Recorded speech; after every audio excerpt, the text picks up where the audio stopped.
Happy new year সবাইকে। সবাই আশা করি খুব ভালো আছো, আর আমিও ভীষণ ভালো আছি। তো আজকে এটা হচ্ছে পমফ্রেট মাছ।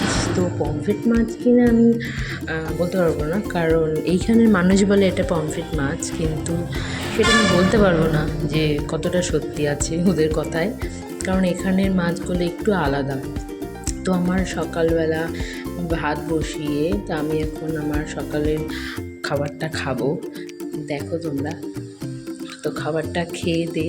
এদিকে উনি শাক এনেছেন, পালং শাক। তো এখানে এমনি শাকটা ঠিক মতন পাওয়া যায় না, তারপর শাক এনেছে।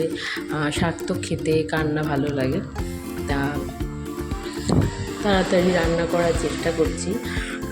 আজকে কোথাও ঘুরতে যাওয়ার নেই, কারণ ঘুরতে যাবো না, কারণ বছরের প্রথম দিন। তারপরে কালকে রাতে একটা ইনসিডেন্ট ঘটে গেছে। সেটা হচ্ছে, আমার যে পুচকু আছেন, উনি জানো যা পায় তাই মুখে দেয়। তো নেল পালিশ ছুঁড়ে না কাঁচ বেরিয়ে গেছিলো। তো কাঁচটা কখন যেন উনি খুঁজে পেয়েছে ভেঙে গিয়ে, আমি পাইনি, উনি এদিকে পেয়েছে। এদিকে কাঁচটা ভেঙে তার হাতে একটু লেগেছে, ওষুধ দিয়ে দিয়েছে অবশ্য।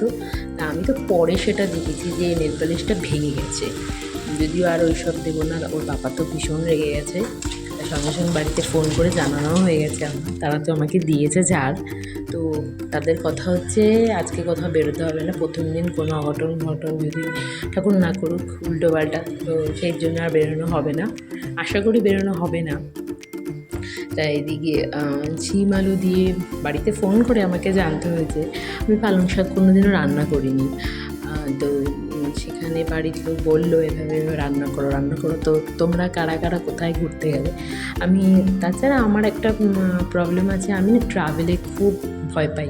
মানে আমার ট্রাভেলে মানে বমি, শরীর খারাপ হবেই। তো আমার নাম শুনেই কেমন লাগে, ওই জন্য উনিও একটু রেগে আছে যে আজকে দিনে কোথাও বেরোবো না। একটু বেরোবো, সেটা যদি সেরকম হয় ব্লগ শেয়ার করলাম, তো সেরকম কোনো জায়গায় যাওয়ার ইরাদা নেই। আর একদিন দেখা যাক, আজকে ওই জন্য আর বেরোবো না। তা আমার খাবার তো রেডি। তো এটা আমার খাবার না, এটা ওনার খাবার। এদিকে আমার কাছে খেতে গেলে ওরে বাপরে, দেখো পাপা একটা বকা দেওয়াতে একদম, এদিকে আমাকেও খাইয়ে দিচ্ছে। এই ভালোবাসাটাও বা কয়জনে পায় না। 2026-এর প্রথম দিন তিনজনে একসাথে কাটাচ্ছি, খুব সুন্দর। বাড়িতে থাকলে হয়তো আর একটু ভালো হতো, আনন্দ হতো, ওকে সবাই রাখলে আমি এমনি বেরোতে পারতাম, সবাই এমনিই রাখে। তো আমার খাওয়া দাওয়া প্রায় হয়ে যাচ্ছে। এবার খাওয়া দাওয়া হতে তুমি দেখো, আমি এদিকে উনি আমাকে তো ডিস্টার্ব করেই যাচ্ছেন, তারপরে ডিস্টার্ব করে কোথায় যেন চলে গেছে, কোথায় যায়নি, সামনে টুকটাক। আর আমি যতটা পারছি একটু তাড়াতাড়ি খাওয়ার চেষ্টা করছি। আমার খাওয়া মানে তুই যা, কত আস্তে আস্তে আস্তে খাই আমি, মানে একটা সাউন্ডও যেন না হয়। জল খেতে গেলেও, ঢোক গিলতে গেলেও মানে আমার কষ্ট হয়। কী করা যাবে? এবার আজকে যখন বেরোবো না, আমার এমনিও বমি পায়, তো সেখানে আজকে ভাল লাগছে না বলে বেরোবো না। তারপর কী ঘটবে, ওই জন্য তাড়াতাড়ি খাচ্ছি। এদিকে খেতে খেতে দেখো অবস্থাটা দেখো।